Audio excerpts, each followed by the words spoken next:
de l'escola escrites al mur.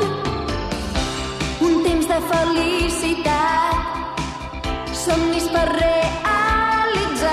No importava aquell sofrir per no poder-los complir. Tot i que jo confesso que tinc la síndrome de Peter Pan. Algun dia tothom es va fent gran. Reconec que encara tinc aquesta síndrome i jo, com en Peter Pan, somio encara com abans.